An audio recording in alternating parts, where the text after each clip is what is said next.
E aí, vamos ter de volta, então, exercício 48 do capítulo 3 diz o seguinte: estabeleça o domínio de cada função seguinte. Então, temos já a nossa letra A. E o que eu vou lembrar para você o que é domínio, né? Ou seja, nós temos uma função, tudo bem? Ela vai de um conjunto a outro, né? Normalmente a gente fala até que é de A em B, mas não importa, ela vai geralmente de um conjunto a outro. E geralmente ela parte de um conjunto dos reais para outro dos reais. E dentro desse conjunto aqui dos reais, existem os valores possíveis a qual a minha função ela pode ter, ela é válida. Esse conjunto aqui eu chamo ele de domínio, tudo bem? E esse meu domínio vai bater num outro conjunto que eu chamo ele de contradomínio. E dentro desse contradomínio existe um outro conjunto onde tem todos os valores que o meu domínio atinge. E esse conjunto aqui eu chamo ele de imagem. Então vamos pegar um exemplo prático. Por exemplo, imagine só essa função aqui, tá bom? Vou pegar aqui então meu y igual a raiz quadrada de x somente. Repara o seguinte, o valor menos 1 ele faz parte daqui, ó, desse conjunto aqui dos reais. Você confere comigo? Mas ele não faz parte do domínio. Por quê? Porque a raiz de menos 1 não pertence aos reais. Tudo bem? Então, ou seja, o menos 1 ele vai ficar aqui. Já o número 1 ele vai ficar dentro do meu domínio. Ou seja, o número 1 faz parte do meu domínio. E é esses valores, tais como 1, que eu quero saber quais são eles para que a minha função seja válida. Ainda já adiantando, por exemplo, a raiz quadrada de 1 é 1. Então, esse 1 também está aqui na minha imagem. Mas, por exemplo, o número menos 5, ou seja, existe algum número em que se eu tirar a raiz quadrada seja igual a menos 5? Não, não existe. Então, menos 5, nesse caso, faz parte aqui do meu contradomínio. O meu domínio, né, e o meu contradomínio, eles são dois conjuntos semelhantes, tá bom? Eles são equiparados. São iguais? Não. Por quê? Porque eu tenho funções que partem, por exemplo, do conjunto dos naturais para o conjunto dos inteiros. Existe uma função nesse tipo, existe uma não, existem várias funções nesse sentido. Então, ou seja, no caso aqui, o conjunto meu dos naturais, ele vai ser o conjunto do domínio. E o dos inteiros vai ser o meu contradomínio, tá bom? E aqui dentro eu tenho o meu domínio, tá bom? Enrolado, mas eu já dei essas aulas aqui, tá bom? Lá na nossa parte de funções. E é só você assistir o capítulo lá que vai ficar um pouquinho mais claro, tá bom? Então, vamos partir para o nosso exercício. Já lembramos o que é domínio, contradomínio e imagem. Então, já temos condições de realizar o nosso exercício. Então, vamos para a nossa letra A. A primeira coisa que eu sempre te chamo a atenção é que quando nós temos a nossa fração, já temos que chamar atenção para um valor, ou seja, nesse caso aqui, o meu x vai ser diferente de menos 1. É a primeira condição de existência da minha fração. Em segundo, olha só, é uma raiz quadrada de grau par, ou seja, ela sempre é maior ou igual a zero o valor daqui de dentro. Ou seja, eu não posso ter valores negativos quando o meu índice é par, tá bom? Posso ter valores negativos para índice ímpar? Posso. Por exemplo, a raiz cúbica, perdão, de menos 8 é menos 2. Tudo bem? Por quê? Porque aqui é um índice ímpar. Então, ele já admite valores negativos. Mas o índice par, que está omisso aqui, não admite valores negativos. Isso vale para raízes do tipo 4, raízes do tipo 8, 10 e assim sucessivamente, ou seja, as pares. Nesse caso, como me obriga então que a minha fração ela seja maior ou igual a zero. Então cai no casos anteriores do exercício 46, 47, até das aulas 47, 46 dessa playlist que a gente já realizou. Então a gente vai trabalhar com uma inequação. Então, ou seja, 4x menos 3 dividido por x mais 1. Isso aqui obrigatoriamente tem que ser maior ou igual a zero.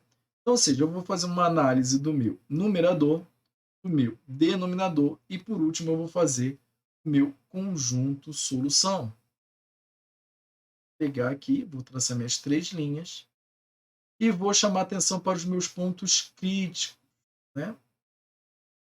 Quais são os meus pontos críticos? Eu tenho uma raiz no numerador, que vai ser a raiz 3/4, e eu tenho uma raiz no meu denominador, que é a menos 1. Vou colocar menos 1, perdão, e vou colocar 3/4. Muito bem. O meu numerador, você pode olhar que aqui, ó, o meu a é maior do que zero. Então, eu tenho uma função crescente. Né?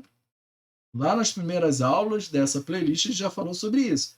Se eu tenho uma função crescente, ela vai ser mais ou menos desse jeito. Então, está aqui a minha raiz, que é 3/4. Então, ou seja, antes de 3/4 eu tenho valores negativos. Após 3/4 eu vou ter valores positivos. É o que eu vou fazer aqui. Ó. Antes de 3/4 eu tenho valores negativos. E após 3/4 eu tenho valores positivos. Não tenho problema aqui em cima ser zero. Mesmo porque quando aqui for zero, eu tenho a condição de que pode ser igual a zero. Então, nesse caso, a minha bolinha é fechada. Indo para o meu denominador. Então, ou seja, eu tenho a função x mais 1, então, ou seja, o meu a também é maior do que zero, então também tenho uma função crescente, onde a minha raiz é menos 1. Valores anteriores a menos 1, você pode reparar, são negativos. Valores posteriores a menos 1 são positivos. Então, antes de menos 1, negativo. Após menos 1, positivo. Lembrando que o menos 1 não pode, viu? É uma condição de existência da fração. Então, a minha bolinha ela é aberta.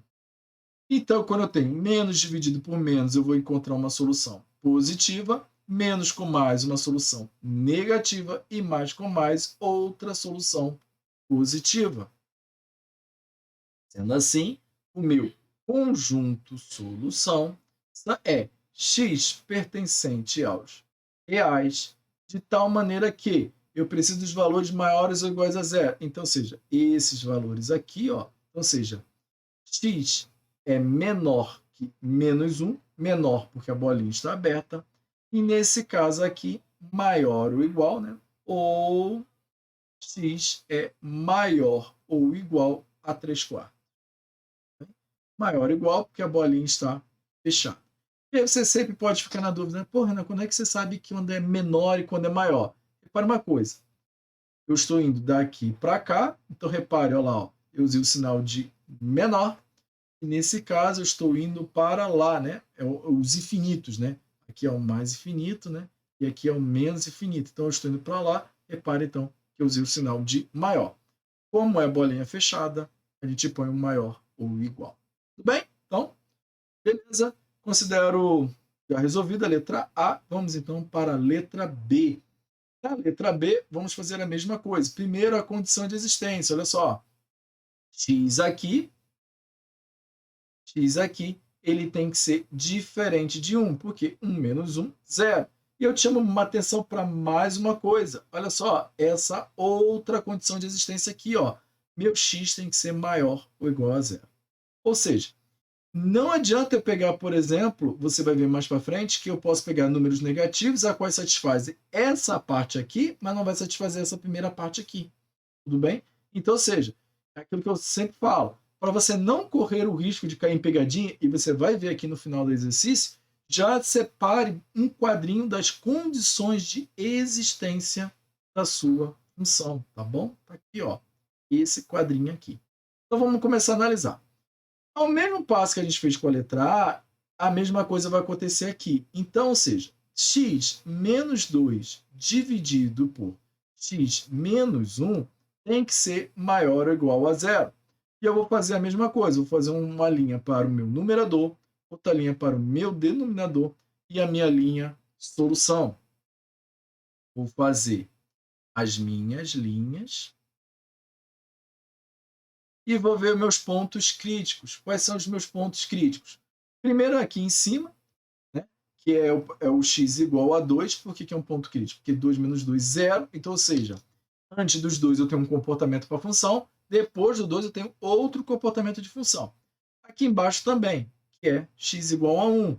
Quando x é igual a 1, ou seja, valores antes de 1, eu tenho um comportamento, valores depois de 1 eu tenho outro comportamento. Repare uma coisa, eu não estou dizendo que x é igual a 1, tá bom? Por quê? Porque quando eu digo que a raiz minha é igual a 1, significa que a partir daquele ponto, a minha função ela muda o comportamento. Vou chamar a atenção mais para frente disso. Então, quais são os meus pontos críticos? 1, 0 e 2. 1 aqui repetiu de novo, então vamos marcar. Vou começar pelo 0, que é o menor de todos. Depois eu vou para o número 1. Depois eu vou para o número 2. Vou colocar aqui, 0, 1 e 2. Então, ou seja, vamos analisar aqui a primeira função. É um número positivo, ou seja, o meu a é maior do que 0, então a minha função ela é crescente. A raiz da minha função é 2. E por que eu te chamo atenção disso? Porque quando ela é 2, ela é igual a 0. E 0 é um número neutro. 0 não é nem positivo, nem negativo. 0 é neutro. Sendo assim, antes de 2 eu tenho valores negativos. Então, antes do 2 aqui, eu vou colocar menos. E após o 2 eu tenho valores positivos. Então, ou seja, repara aquilo que eu estava te falando para você. Na verdade, é apenas um marco de mudança de comportamento, tá bom? E olha só, agora eu analiso se pode ou não. 0 em cima, pode, tá bom? Ok, 0 em cima, pode. O que não pode é 0 embaixo. 0 embaixo é proibido. Então, ou seja, se 0 em cima pode, a minha bolinha aqui no 0 vai ser fechada. Então, ou seja, por isso que é um ponto crítico. Porque, ou seja, eu tenho que analisar esse ponto para ver a possibilidade dele de existência ou não. Em seguida, eu já tenho a minha função x mais 1.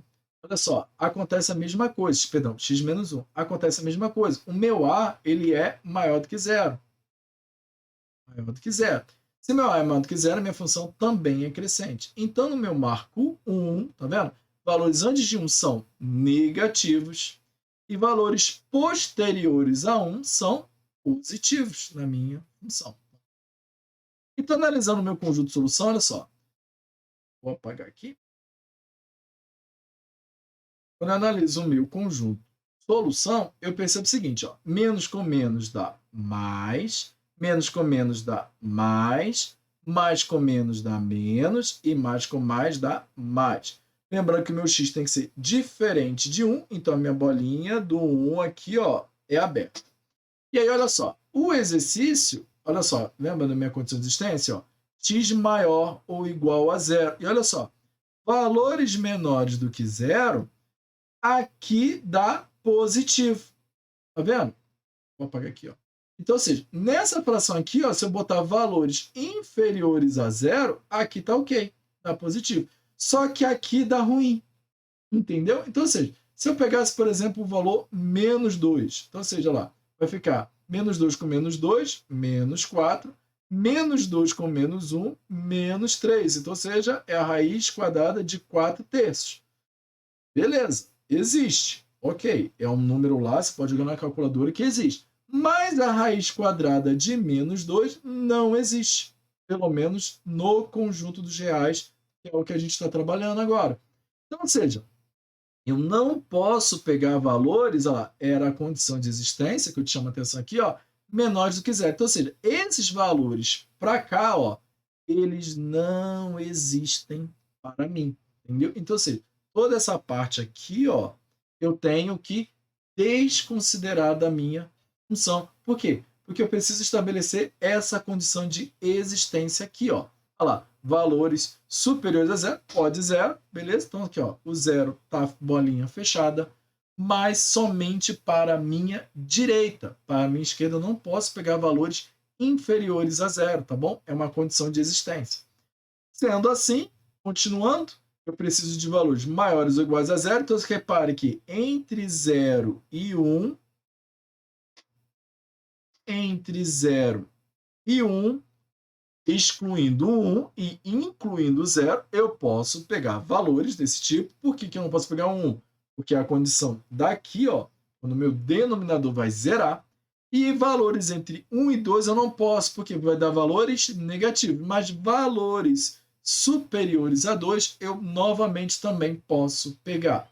Sendo assim, traduzindo isso daqui que foi escrito, eu vou ter que o meu x ele vai pertencer ao conjunto dos reais, de tal maneira que 0 é menor ou igual a x, que é menor que 1, menor porque é aberto, menor ou igual porque é fechado, ou porque eu vou somar agora com outro conjunto, onde x é maior ou igual, porque a bolinha está fechada, a 2 e fecha, então, o meu conjunto. Tudo bem? Lembrando que eu ainda vou falar mais uma coisa aqui, você poderia também escrever desse jeito aqui, ó, fechado em 0, aberto em 1, esse ou você pode substituir pelo símbolo de união, fechado em 2 e aberto em mais infinito. Não, por que é aberto em mais infinito? Padronização, entendeu? Porque como você não tem um limite para o infinito, é infinito, você nunca sabe quando que é o fim dele, então toda vez que a gente fala de menos infinito ou mais infinito, por padronização, esses conjuntos vão ficar abertos, tá bom? Simplesmente isso. Não é correto, né, a gente dizer que está fechado. Ninguém vai te dar um errado, mas não, vai perceber que você não conhece muito bem a matemática, então eu estou aqui para falar isso para você, tá bom? Então, essa segunda escrita aqui embaixo, você também poderia escrever dessa maneira, tá bom? Espero que você tenha gostado, te vejo na próxima aula e um forte abraço.